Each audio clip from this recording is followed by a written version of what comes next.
नमस्कार, मी साक्षी स्वागत करते चॅनलवरच्या आणखी एका नवीन व्लॉगमध्ये। तर मनापासून तुमच्या सगळ्यांचं माझ्या चॅनलवरती खूप खूप स्वागत आहे। आणि माझ्या कालच्या व्हिडिओला तुम्ही सर्वांनी अगदी भरभरून प्रेम दिलेले, तर त्यासाठी मी तुमच्या सर्वांचा आभार मानते। आणि ही मी आलेली आहे माहेरी। तर आत्ता असं झालेलं आहे, चॅनल गेल्यापासून माझे अपडेट नाहीत, मी कुठे काय, आणि ज्यांना जे पाहतात त्यांच्यापर्यंत हे अपडेट पोहोचवणं गरजेचं आहे। तर मी रविवारी म्हणजे आमच्या यात्रेला गेलेले, तर तिथे आठवडाभर राहिले आणि नंतर मग आईकडची म्हणजे माहेरकडची पण यात्रा होती, तर मग त्यासाठी इकडे आलेले।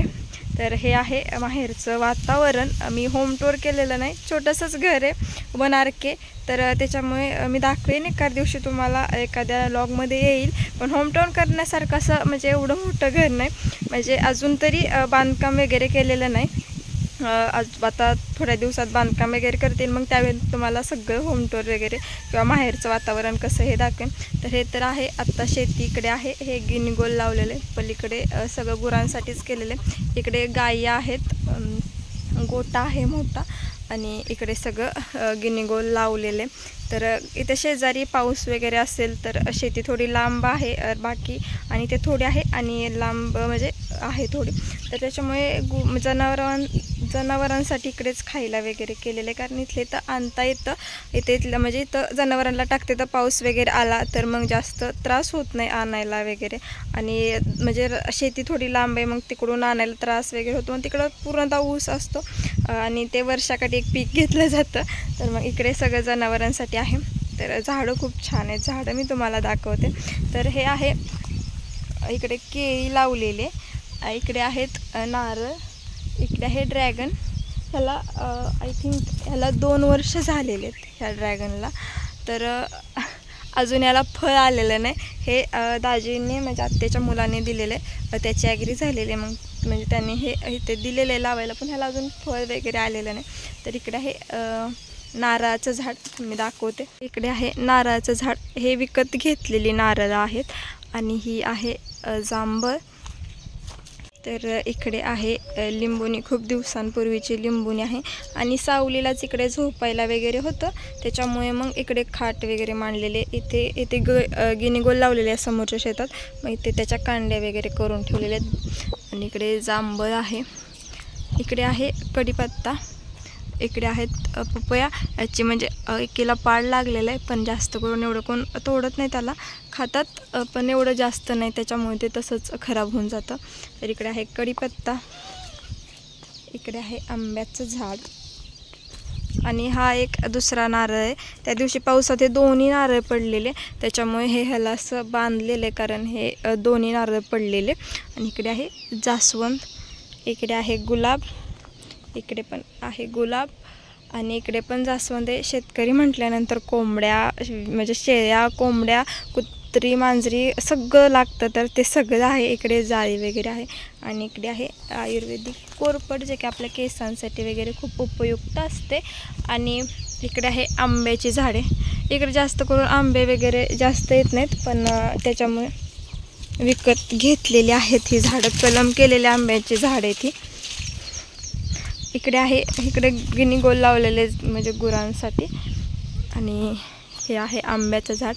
इकडे आहे हे नारळाचं झाड, ज्यावेळी मी म्हणजे प्राथमिक शाळेत होते त्याच्यावेळी मला हे झाड आणि ट्रॉफी वगैरे, मेडल, सर्टिफिकेट ह्या गोष्टी भेटलेल्या होत्या, आणि त्याच्यासोबत हे झाड पण भेटलेलं, आणि त्याचे खूप सारे नारळ आहेत। इथे एक नारळ पडलेले आहेत, म्हणजे ॲटोमॅटिक ते नारळ आपोआप पडतात। आणि इकडे एक जांभळ आहे, इकडे आहे चिंचची झाडं, आणि इकडे सगळे झाडंच आहेत, कारण इकडे मोठा ओढा वाहतो आणि पूर्ण पाणी शेतीला म्हणजे होतं, त्याचं पण भेटतं, मोटर वगैरे टाकली तर होतं। तर मग इकडे सगळे तिकडे चिंचाचे झाडं वगैरे आहेत। जागरण झालेलं त्यावेळी देव वगैरे आणलेले, तर ही देवी आहे, पिलीवची देवी आहे। ही जुनं घर आहे, इकडे एकच खोली होती, जुनं घर आहे। आणि इकडे रातराणी म्हणतात, इकडं मोगरा, इकडे गजऱ्याची फुले, त्याचं नाव माहीत नाही, इकडे पेरू वगैरे आहे, आणि इकडे चुलत्यांचे रान आहेत।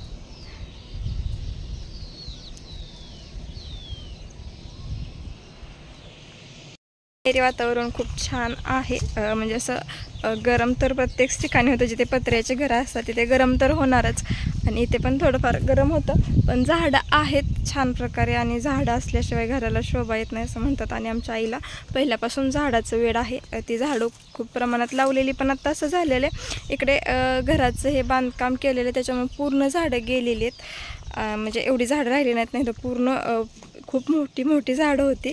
आणि इकडे पण झाडं आहेत, पेरू वगैरे आहेत. आणि शेतकरी म्हटलं की हे असंच वातावरण असतं, गुरं वगैरे सगळं असं म्हणजे पसाराच असतो. तर पसाराच आहे. आणि गुरं शेतकऱ्यांना तर गुरं म्हणजे शेळ्या मेंढ्या हे तर लागतंच. मेंढ्या नाहीत आमच्यात, पण शेळ्या, गाई, मांजर, कुत्री, कोंबड्या ह्या सगळ्या गोष्टी आहेत. आणि ह्या असायलाच हव्या सगळ्या शेतकऱ्याच्या घरी.